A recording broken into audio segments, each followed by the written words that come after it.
su Biblia, Primera de Corintios, capítulo 9, versículo 24, donde quiero despegar este mensaje, esta enseñanza que el Señor ha puesto en mi corazón. Primera de Corintios 9, 24. Cuando lo tengamos, digamos amén. Gloria sea al Señor. Dice el apóstol Pablo hablando de la iglesia de Corintios: ¿no sabéis que los que corren en el estadio, todos a la verdad corren, pero uno solo se lleva el premio? Corred de tal manera que lo obtengáis. Qué bonito, ¿verdad? Todo aquel que lucha, de todo se abstiene.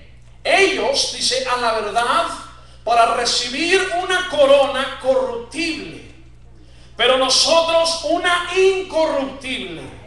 Así que yo de esta manera corro, dice el apóstol Pablo, no como a la aventura. De esta manera peleo, no como quien golpea al aire, sino que golpeo mi cuerpo, dice, y lo pongo en servidumbre. No sea que habiendo sido heraldo, o sea, un libro abierto de salvación para los demás, para otros, yo mismo venga a ser que eliminado. Así lo voy a invitar, hermano, a que extienda sus manos hacia su servidor y cierre sus ojos y oren por mí en estos momentos. Padre Santo que estás en los cielos, santificado sea tu nombre, Señor. Gracias te doy, Dios mío, por permitirme esta oportunidad de una vez más exponer tu bendita palabra, Señor. Te pido que honras mis labios, mi mente, mi corazón, todo mi ser, Padre Santo, para poder exponer esta tu bendita palabra, así como me la has dado, Señora, y que un alma salga impactada en esta noche, reconociendo que sin ti no somos nada, Señora, y que así debemos correr para alcanzar esta meta que eres tú, Señor, y la salvación de nuestras almas. Dale un aplauso y un gloria a Dios, hermano. Puede tomar su asiento. Aleluya. Gloria sea al Señor. El Señor ha puesto en mi corazón en titular este mensaje: Dios está buscando discípulos. Dios está buscando discípulos, ¿verdad? Porque hay una gran diferencia, hermanos, entre lo que la Biblia reconoce como un discípulo a lo que reconoce como los que seguían a Jesús, ¿verdad? Hay una gran importancia en cuanto a la manera de pensar, la manera de actuar y la manera de ser entre un verdadero discípulo de Dios y entre una persona que sigue a Dios, ¿verdad? El discípulo de Dios es aquel en el cual se le hallan características especiales, en cual se le hallan virtudes excelentes, al cual se le haya, ¿verdad?, una mentalidad diferente a la que el mundo piensa que es ser un cristiano. El discípulo es aquel que se para al lado del maestro, aun cuando lo están clavando en la cruz del madero, está a los pies de su amo, de su maestro, porque no importa lo que el mundo traiga, el discípulo siempre debe estar con su maestro. Aleluya. Dios va a tocar la mente de alguien en esta hora. Aleluya. Gloria al Señor. Hemos estado orando desde que se nos presentó la oportunidad y quiero exponer este mensaje a nuestras conciencias, a nuestra mente y a nuestro corazón, a lo más importante. Ciertamente el apóstol Pablo reconocía una cosa.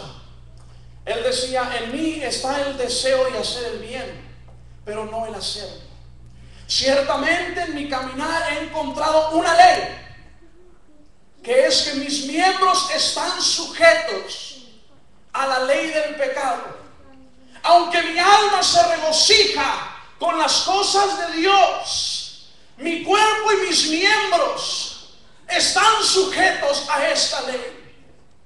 Un pasaje filosófico hermoso, hermanos, que en unos momentos descifraremos, pero quiero exponerle unas cosas que el discípulo necesita tener según la palabra de Dios. Un discípulo de Dios debe tener primeramente y antes que nada constancia. Constancia en todo lo que hace y todo lo que se refiere a Dios. ¿Cuántos pueden decir amén? Amén. Un discípulo de Dios es aquel como los apóstoles que todos los días estaban activos en algo que se refería a las cosas de Dios. Un discípulo de Dios es como aquellas mujeres que cuando el apóstol Pedro estaba en la cárcel a momentos de ser ejecutado, ellas a las 3 de la mañana estaban orando porque ese hombre fuera liberado de la cárcel. Eso es un discípulo que cuando hay problemas en el cuerpo, ahí estamos orando, ahí estamos orando, ahí estamos activos peleando por nuestros miembros. A lo mejor no tenga los medios usted de estar presente en el lugar, pero su mente y su corazón deben de estar orando por sus miembros. Eso es un discípulo, la constancia. Número 2, el sacrificio. Se requiere mucho sacrificio de ser discípulo de Jesús. Cuando aquel joven vino a buscar al maestro, le dijo: mira maestro, look master, I have followed the laws since I was a child. He seguido la ley desde que era un niño. Yo honro a mis padres. Yo honro a los ancianos. Ok, dijo el Señor. Viven de todo lo que tienes y sigue. Aleluya. Palabras tan simples, pero que hacen un impacto tan grande. Si Cristo nos dijera hoy: leave everything you have and just follow me. Deja todo lo que tienes y sígueme. Ciertamente un hombre llamado Pedro le dijo así a todos sus discípulos cuando iba caminando después de haber ayunado 40 días y 40 noches. Él no se paró a evangelizar a sus discípulos, no. Si leemos la palabra de Dios, Cristo iba caminando y le dijo: tú, sígueme. Y siguió su camino. Aquel hombre que dejó, dice, todo el trabajo de su padre, se bajó del barco y siguió a Jesús. Eso es lo que hace un discípulo de Jesús. No importa dónde estemos, no importa qué está pasando, necesitamos seguir a Jesús cuando Él nos está llamando. Hay momentos cuando Él te está llamando, esas noches que no puedes dormir, que no puedes descansar. Es el Maestro que está diciendo: levántate, levántate, quiero hablar contigo en los momentos. Esa es la voz del Señor. El discípulo debe aprender a sacrificarse para escuchar la voz de Dios. No debe voltear la oreja y decir: Señor, creo que a lo mejor no eres tú. Aleluya. Si no meto mi dedo en tu mano y en tu costado, pues no eres tú, Señor. Aleluya. Debe haber sacrificio. Número 3, debe negarse a sí mismo. Un discípulo debe aprender a entregar esto y esto. Eso es lo más difícil que una persona, y más que nada la juventud, pasa en este mundo. Es el entregar nuestros sueños y nuestros deseos. Es el entregar nuestros propósitos y nuestras visiones. Es entregar ese pensamiento de decir: yo quiero ser esto cuando sea grande, y empezar a decir: Señor, ¿qué quieres tú que yo sea cuando sea grande? Es el aprender a entregar nuestros pensamientos y nuestro corazón. Sacrificar y entregar aquello por lo que hemos luchado. Muchas veces duele, muchas veces cuesta. Muchas veces, ¿verdad?, se siente que nos arrancan parte de nuestra vida. Pero recuerda, hermano, que el Señor ha prometido que no importa lo que pase, Él estará ahí presente hasta el fin del mundo. Si te pide una mano, Él te dará una mejor. Si te pide un pie, Él te dará uno mejor. Si te pide tus sueños, Él te dará unos mejores en los que podrás sobresalir a lo que Él te ha llamado. A lo mejor lo que pensamos que queremos ser no es lo que Dios sabe que podemos ser lo mejor. A lo mejor tú quieres ser cirujano, pero Dios te ha llamado a ser un consejero. A lo mejor tú quieres vender tacos, pero Dios te ha llamado a ser un evangelista. A lo mejor nosotros queremos dar barrera donde sea, pero Dios nos ha llamado a prepararnos para ayudar al necesitado. Un discípulo debe aprender a tener dominio propio. Esto también es muy difícil. Todo lo que requiere Dios son sacrificios duros. El dominio propio, ¿verdad? Dios lo ha denominado como la habilidad de usted mismo, a través de la guianza del Espíritu Santo, aprender a ser dependiente de Él solamente. Hay mucha gente, ¿verdad?, que es dependiente de la iglesia, que es dependiente del pastor del ministerio, que es dependiente de sus padres, ¿verdad? Hay personas que no son autodependientes en los aspectos que muchas veces se requieren en la vida, ¿verdad? Pero un verdadero discípulo debe aprender a caminar adelante, aun cuando el maestro se ha ido. Aun cuando el pastor ha dicho, ¿sabes qué? Yo voy a ir a preparar lugar. I'm going to go and prepare a house for you. Just keep going forward. Solo sigue dándole para adelante. Un verdadero discípulo es aquel que sabe tomar esos consejos de su maestro y sabe seguir adelante sin la necesidad del maestro estar presente físicamente. Ese dominio propio, la habilidad de dominar nuestra mente, nuestro corazón y nuestros deseos.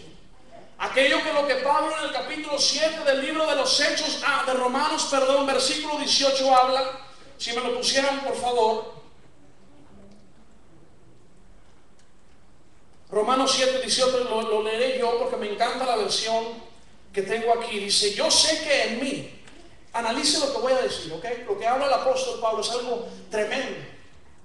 Yo sé que en mí, esto es en mi carne, o sea, no en mi mente, en mi carne, ¿ok? No mora el bien, porque el querer el bien está en mí.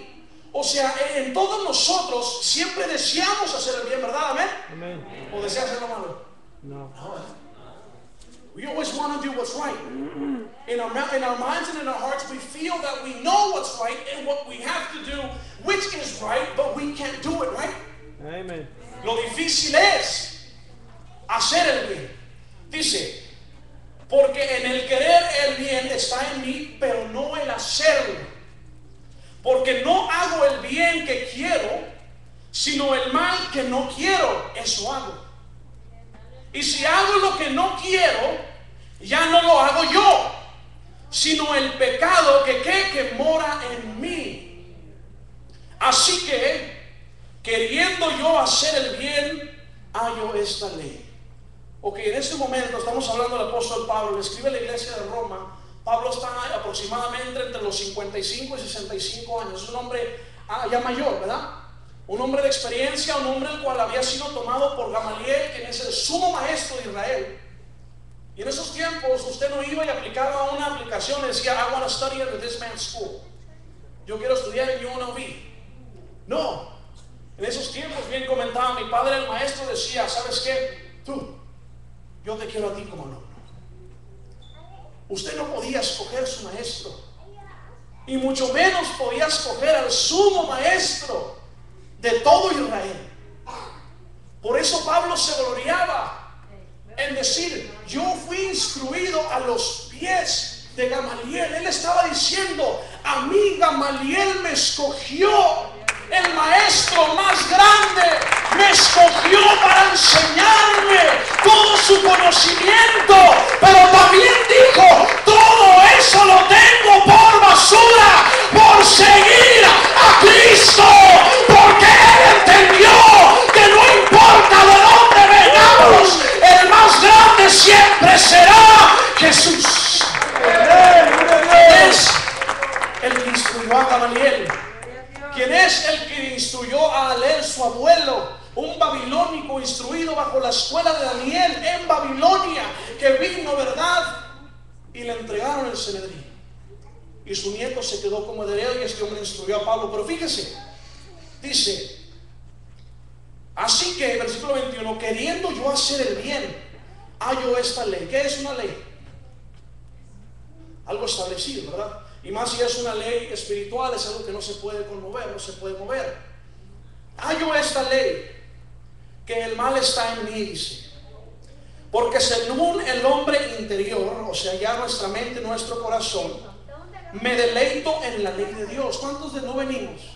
O miramos gente que viene a la casa de Dios y se goza. Dios los toca, hablan en lenguas, se bautizan, vienen a la iglesia, se gozan con la palabra, pero se van iguales.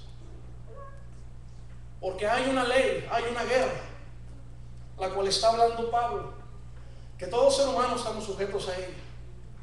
Por eso es que debemos la iglesia, como miembros de Dios, aprender a no juzgar al mundo. Porque todos estamos sujetos bajo esta misma ley que es la carne. Últimamente todos tenemos las debilidades con las cuales fuimos hechos. A lo mejor su debilidad es diferente a mi debilidad. A lo mejor la debilidad de usted es más fuerte que la mía o la mía más que la suya. Pero últimamente es con la debilidad que Dios nos ha hecho para que entendamos que nosotros no somos nada. Para que entendamos que últimamente somos polvo.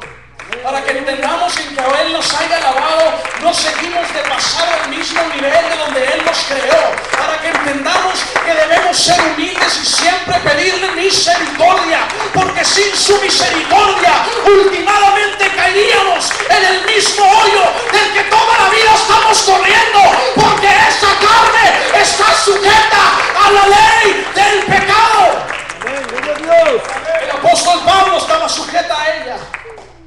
Claro que en la palabra de Dios solamente miramos las expresiones más hermosas que él pudo descifrar con una pluma, porque era un hombre estudioso, un hombre que conocía el latín, conocía el griego, conocía, aún dicen, el español. Tremendo, un hombre sabio. Y él nos escribe esta ley, versículo 23, pero veo otra ley, dice, en mis miembros, en su cuerpo, in your body. This is why you don't have to be so hard on yourself when you do fail God. Amen. Eso es porque no debemos ser tan duros con nosotros cuando le fallamos a Dios. Porque es una ley que Dios estableció para todo el mundo, pero que nosotros nos ha dado el poder de contrarrestarla. Amen. Pero se requiere ¿qué? Constancia. Amen. We have to be in church. Necesitamos venir a adorar a Dios para que Él nos arme. Necesitamos sacrificio. Necesitamos dejar las cosas que no te sirven para seguir a Dios. If you're not willing to let that go, don't expect God to take those away from you. Si no estás dispuesto a entregarlos a Dios, no esperes que Él venga y te los quite. Él es un Dios cortés que viene y toca. Si tú abres la puerta, Él entrará y te ayudará a barrer, te ayudará a barrer y sacar todo lo malo. Pero Él a ti te ha dado la llave de esa ley. And you have to learn to sacrifice. Necesitamos aprender a dominarnos a nosotros mismos a través de oración. He encontrado esta ley en mis miembros. Dice que se revela contra la ley de mi mente. Fíjese, la guerra ¿dónde está? Acá arriba, gloria a Dios, amén. Y que me lleva cautivo a la ley del pecado que está en mis miembros. La guerra está acá arriba. Por eso es que es tan importante que no dejemos de venir a la iglesia. Por eso es tan importante que no creamos que estamos fuertes. Porque esta ley, la cual usted tiene en su cuerpo, es tan poderosa como la ley del hambre. Es tan poderosa como la ley de la sed. Usted puede negarse a comer carne o comer alimentos. Pues yo aguanto. I'm going to dominate my body. Voy a dominar mi cuerpo. Pero va a llegar el momento donde su carne ¿qué? Give me, le va a decir, ¿verdad? Tengo hambre. Ahí acaban de abrir el buffet de Bachi con análisis de Stewart. Ese comercial. Son leyes corporales que Dios ha establecido en todo el hombre. La ley del pecado no es diferente. No es una ley que podemos vencer al decir yo soy más fuerte que el pecado, yo soy más sabio que el diablo, al decir yo puedo todas las cosas, porque es mentira. Dios a usted lo hizo para ser una persona fallida, una persona sujeta a la ley del pecado. Sus miembros, su cuerpo está hecho del polvo de la tierra y las cosas de la tierra desea. Por eso dice, esta ley en mis miembros que se revela contra ¿qué? La ley de ¿qué? Mi mente. ¿Su mente qué le dice cuando usted está pecando? Don't do it. Su conciencia, amén. Su alma, su razonamiento, donde Dios habita, donde Dios lo mueve, donde Dios le instruye. Su ley le dice, don't do this, no lo hagas. Tú sabes que está mal, pero viene otra ley, viene otra cosa, ¿verdad? La carne que nos dice, al cabo Dios es amor. La carne, hermanos, lo que la Biblia denomina como la sabiduría humana o la sabiduría diabólica. Es algo que siempre pelea con las cosas de Dios. Tu mente siempre va a estar, ¿verdad?, en dos discursos. Tu cuerpo pidiéndote algo y tu mente diciéndote no hacerlo. Si no te preparas, si no estudias, si no lees, si no oras, si no vienes a la iglesia, no importa que seas, ¿verdad?, el hombre más dotado en la palabra de Dios, vamos a caer. Porque es la ley en la cual estamos sujetos. Y hay dos tipos de personas en este mundo: el discípulo, para regresar a mi mensaje principal, y el seguidor de Jesús. Ciertamente la palabra de Dios nos enseña que muchos seguían a Jesús. Alimentó a miles y miles de personas. Muchos seguían, y a donde sea que Jesús venía, ahí había gente que venía a buscar al maestro, seguidores. Pero eso es muy diferente. Una persona que viene a escuchar, a mirar qué se está pasando, a una persona que se convierte de un seguidor, un oyente, a un discípulo. El seguidor, cuando llega el problema, dice: ¿sabes qué? Ya no me está gustando la situación, ya me regañaron, ya mejor me voy a ir. Pero el discípulo dice: si Dios me está hablando, es porque quiere que crezca, es porque quiere que mejore, es porque quiere que sea más grande. El seguidor dice y piensa: ¿qué puede hacer esta iglesia por mí? El seguidor piensa: ¿qué puede hacer este predicador por mí? El seguidor piensa: ¿qué puede hacer este maestro por mí? Pero el discípulo ha aprendido a cambiar, a renovar su mente y pensar: ¿qué puedo hacer yo por mi iglesia? ¿Qué puedo hacer yo por mi pastor? ¿Qué puedo hacer yo por mis hermanos? ¿Qué puedo hacer yo por mi comunidad? ¿Para qué Dios me ha puesto en esa tierra? ¿Ve la diferencia de mentalidades que estamos hablando? El seguidor dice: ¿por qué debo obedecer estas reglas? ¿Por qué debo ir al culto? ¿Qué ganaré yo si voy al culto? Mientras el discípulo dice: ¿qué ganaré yo si me quedo en la casa? ¿Ve la diferencia? What do I win by staying home? Miro un partido y pierde mi equipo y me quedo más enojado. Super Bowl season, right? El discípulo piensa diferente. ¿Sabe por qué? Porque el discípulo es una persona a la cual Dios le ha cambiado ya su mentalidad. Pero puede pasar de ser discípulo a ser una vez más seguidor si no es constante, si no sacrifica, si no aprende a dominarse a sí mismo. El dominio propio es algo que se adquiere a través de oración, a través de ayuno y a través de todo esto. Romanos 12:2 nos enseña: no os conforméis a este siglo, sino transformaos por medio de ¿qué? La renovación de vuestro entendimiento, de nuestra mente. La manera que miramos las cosas, renovamos todos los días. Dice: para que comprobéis cuál sea la buena voluntad de Dios, agradable y perfecta. Versículo 11: en lo que requiere diligencia, no perezosos. Fíjese la descripción de un discípulo: fervientes en espíritu, sirviendo al Señor, gozosos en la esperanza, sufridos ¿qué? En la tribulación, constantes en ¿qué? En la oración, compartiendo para las necesidades de los santos, practicando la hospitalidad. Qué tremenda descripción gráfica que nos enseña. El versículo 2 nos habla de la renovación que debemos de nosotros como iglesia, ¿no? Y como individuos de tener. We have to understand that times change. Necesitamos entender que los tiempos cambian. Necesitamos entender que las dificultades que tenía la iglesia primitiva son muy diferentes a las dificultades que usted y yo tenemos. La iglesia primitiva, ¿verdad?, sufría bajo un oprobio de un imperio, el imperio romano, el cual, ¿verdad?, los acechaba juntamente con los judíos, quienes acechaban a los nuevos creyentes. Subían bajo una persecución, ¿verdad?, física. Pero nosotros hoy en día sufrimos una persecución muy diferente, una persecución acá arriba. El diablo ha ajustado su manera de atacar a la iglesia. El diablo ha entendido que atacando el cuerpo físico no la va a vencer. Porque ciertamente dice la historia que decían, mientras más matamos, más se multiplican. No entendemos qué está pasando. El diablo dijo, ¿sabes qué? A lo mejor no necesitamos atacar el cuerpo. Ahora vamos a atacar la mente. Ahora los vamos a invitar a su juventud mejor.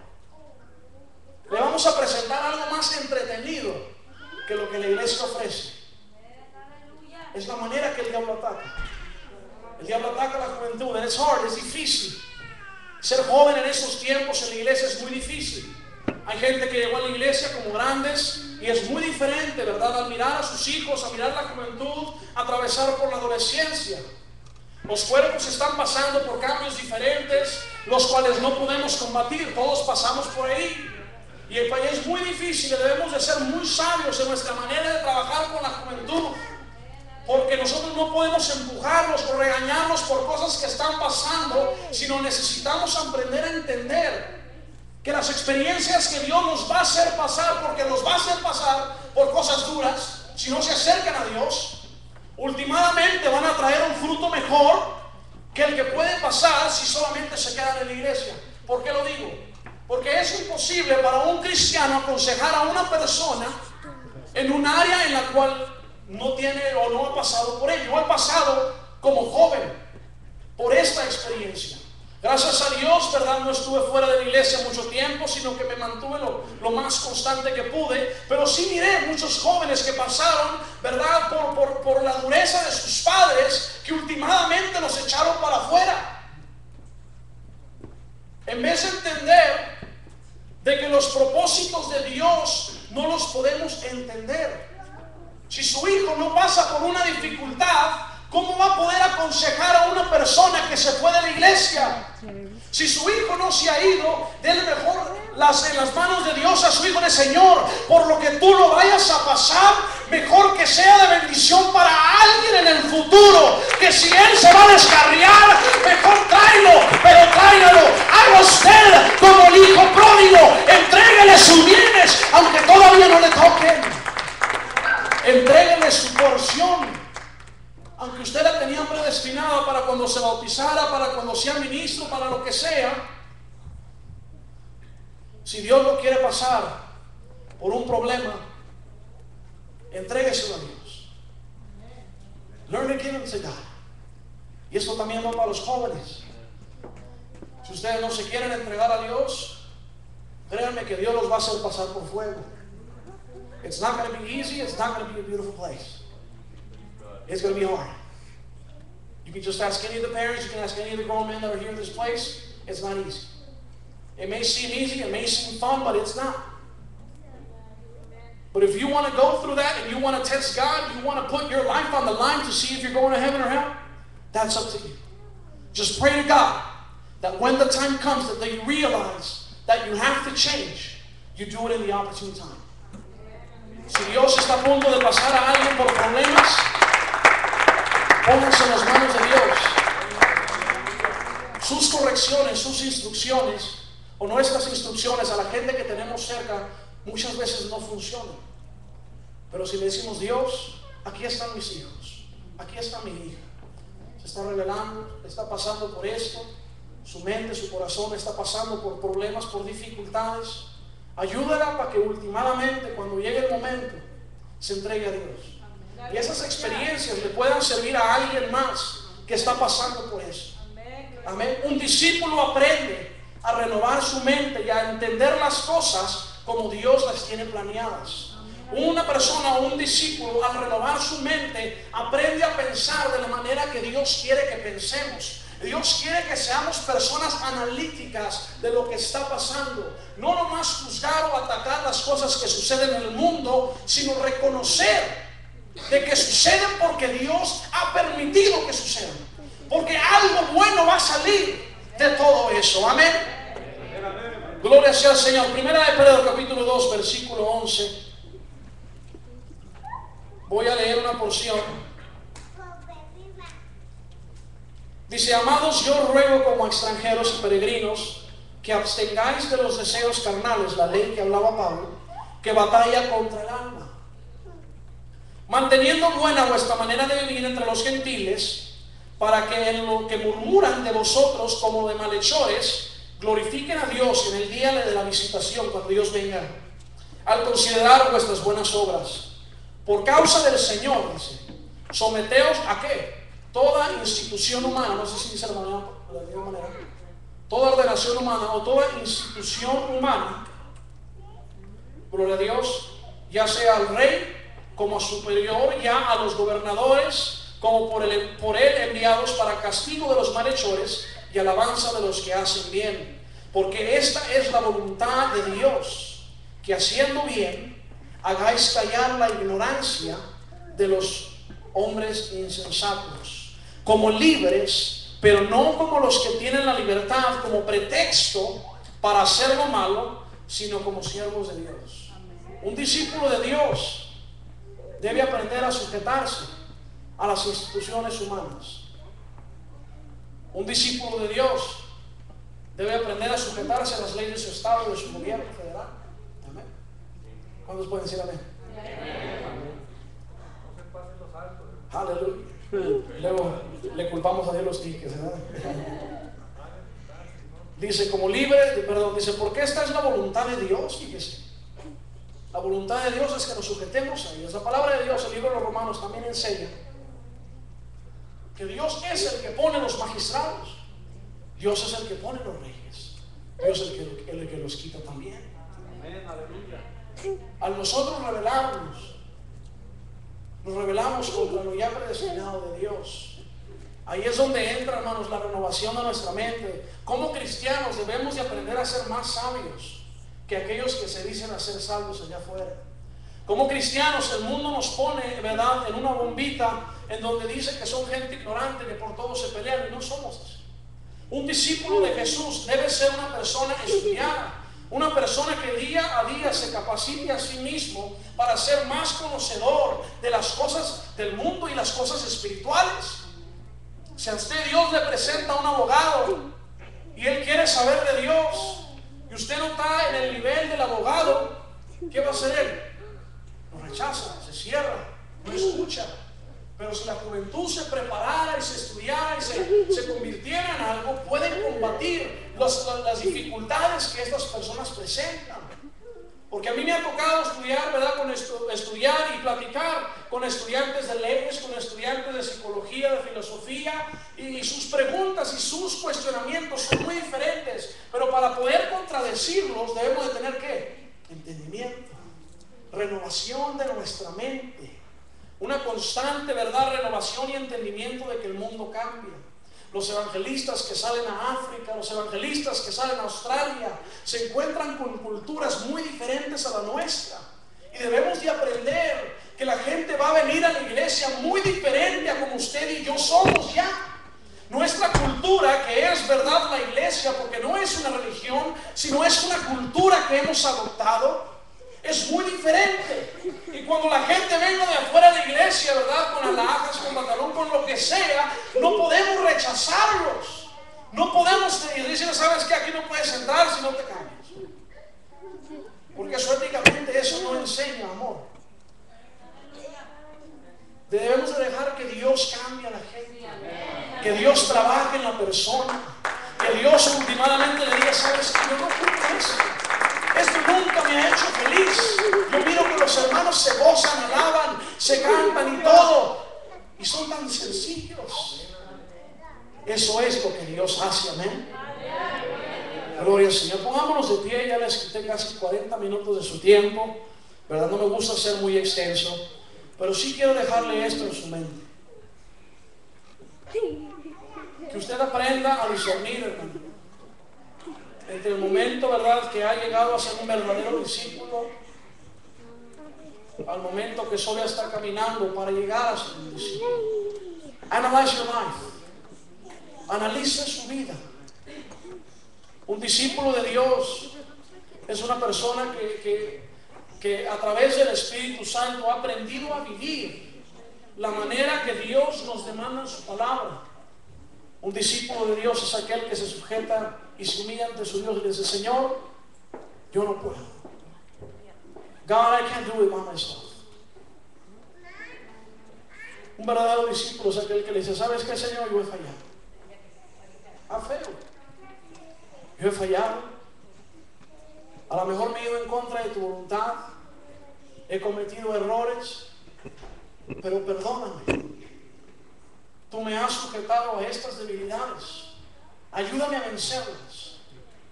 Ayúdame a sacrificar lo que no me sirve. Ayúdame a entregar lo que no me conviene. Ayúdame a poder arrodillarme en las noches a hablar contigo. Ayúdame y pon en mi mente siempre el abrir tu palabra y leerla. Un discípulo es aquel que empieza a tomar los pasos para algún día poder llegar a ser como su maestro o mejor. El mismo Señor Jesús dijo: en los postreros días las cosas que yo hago harán, y aún mayores. Él espera que sus discípulos lleguen a ser y alcanzar más gente que la que Él pudo alcanzar en 3 años. Que a lo mejor su ministerio no lo llama a vender tacos, sino lo llama a ir a predicar a gente que necesita escuchar su palabra. Con eso los dejo, hermano. Mi deseo es que Dios les bendiga a nuestro pastor Golosón. Gloria, un aplauso fuerte al Señor. Alabado sea el nombre de Jesús. Vamos a abrir el altar en unos momentos para venir a orar al Señor. Dios bendiga a nuestro hermano por este mensaje. Creo que estuvo bien para cada uno de nosotros acerca de lo que es el discipulado. Y él hablaba a los jóvenes, y yo siempre les he dicho a los jóvenes de una forma sarcástica, no, pero lo he dicho porque una vez miré una camiseta. Ya ven que sacan camisetas que dice Jesus Station, y así imitan a otras compañías. Y había una camiseta que decía Try Jesus, and if you don't like it, the devil will always take you back. Y me llamó la atención porque estaba diciendo Try Jesus, and if you don't like it, the devil will always take you back. Como diciendo, prueba a Jesús, y si no te gusta, el diablo siempre te va a recibir con los brazos abiertos. Como diciendo, ya te tiene en los brazos. Prueba a Jesús. Y estoy seguro que cuando nosotros probamos a Jesús y miramos las delicias y las caricias del Maestro, I'm not going back anymore. I'll never go back. I like Jesus. Él fue bueno conmigo. Oía el testimonio de nuestro hermano Silvestre, y quién lo viera, ¿verdad? Yo no lo conocí cuando él era un drogadicto, cuando él era un ganguero, porque él fue de una gangue de aquí en Las Vegas. Creo que fue hasta el líder de una de ellas. Yo no lo conocí, pero al escucharlo, hermanos, puedo ver yo la mano de Dios, cómo Dios cambia las vidas, cómo Dios transforma las vidas.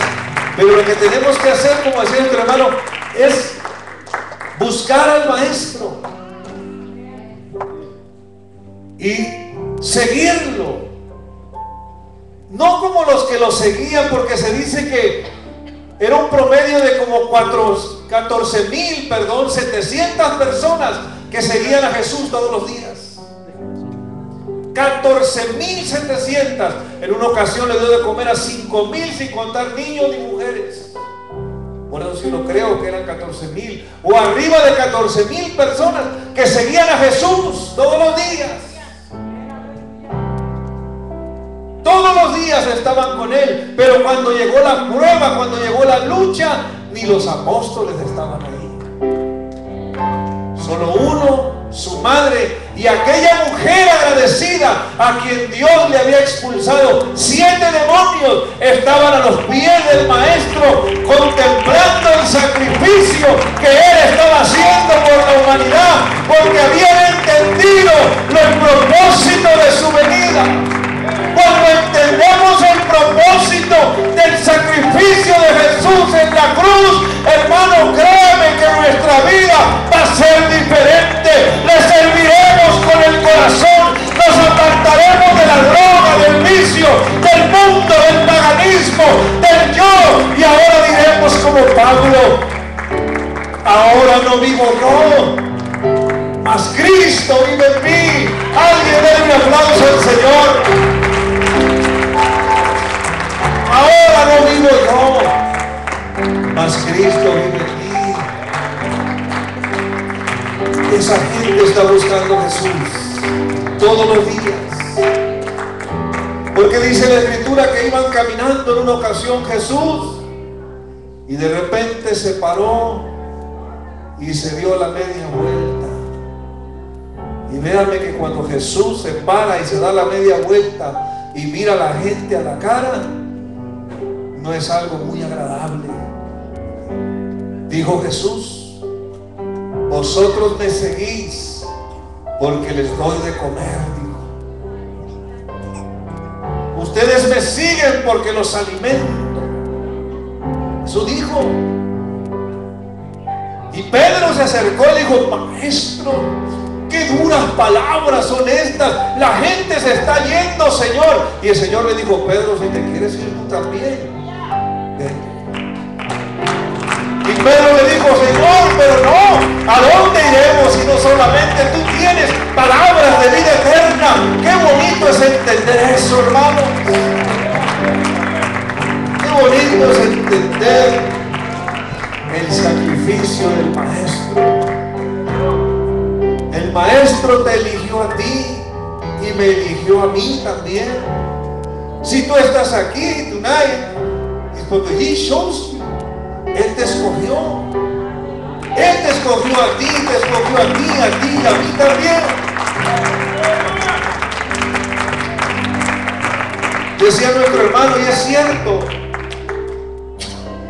en el tiempo del Maestro no había escuelas como ahora, que usted decía: yo quiero ir a Harvard, yo quiero ir a Yale, yo quiero ir a Stanford, yo quiero ir a Desert Pines, usted escoge a dónde quiere ir. En ese tiempo no era así. No. El Maestro escogía a su discípulo, y se dice que no podía tener más de un discípulo. El discípulo vivía con él, le servía como criado, estaba con él y aprendía todo lo que su maestro le enseñaba por un gran periodo de años. Pero era escogido por el Maestro. Y tenía un privilegio, fíjense, hermano. El discípulo tenía un gran privilegio. Y el privilegio que el discípulo tenía era que donde quiera que su maestro se paraba, él estaba a sus pies. Ese lugar era el lugar más alto para un discípulo de un maestro, en sus pies. Por eso Pablo dijo: fui instruido a los pies de Gamaliel, como diciendo: soy algo especial, él me escogió, fui escogido, pero aún así lo tengo por basura todo ese conocimiento, por el conocimiento de Cristo. Y Cristo nos escogió a nosotros. Por eso venimos a sus pies. Por eso venimos a sus pies. Porque nos ha dado un lugar de privilegio donde ahora podemos venir y mostrarnos a sus pies y decirle: este es mi Maestro, este es mi Dios, este es mi Señor. Alguien diga gloria a Dios en esta tarde. Alguien entregue su vida a un discipulado genuino para Cristo. Un discipulado de veras, hermanos. Discipulado de Dios. Y como esto es culto de Dorcas, por eso dice la Escritura que aquella mujer María hermana de Marta, se le dio el lugar de ponerse a los pies de Jesús. ¿Saben por qué? Porque María era una discípula de Jesús. Tenía el privilegio de ponerse a los pies del Maestro. Por eso Jesús dijo: ella ha escogido la mejor parte, Marta. No que no tuviera valor lo que Marta estaba haciendo, no, sino que él se refería al conocimiento y al estudio y escuchar a su maestro, porque su maestro era él, era su discípula. Yo no sé cuántas discípulas tiene el Señor aquí en esta tarde, pero estoy seguro que hay más de 3. Hay muchos. ¿Por qué no venimos al altar en esta noche unos minutos y meditamos en la palabra que el hermano nos decía, y le decimos: Israel, tell God, I want to be your disciple.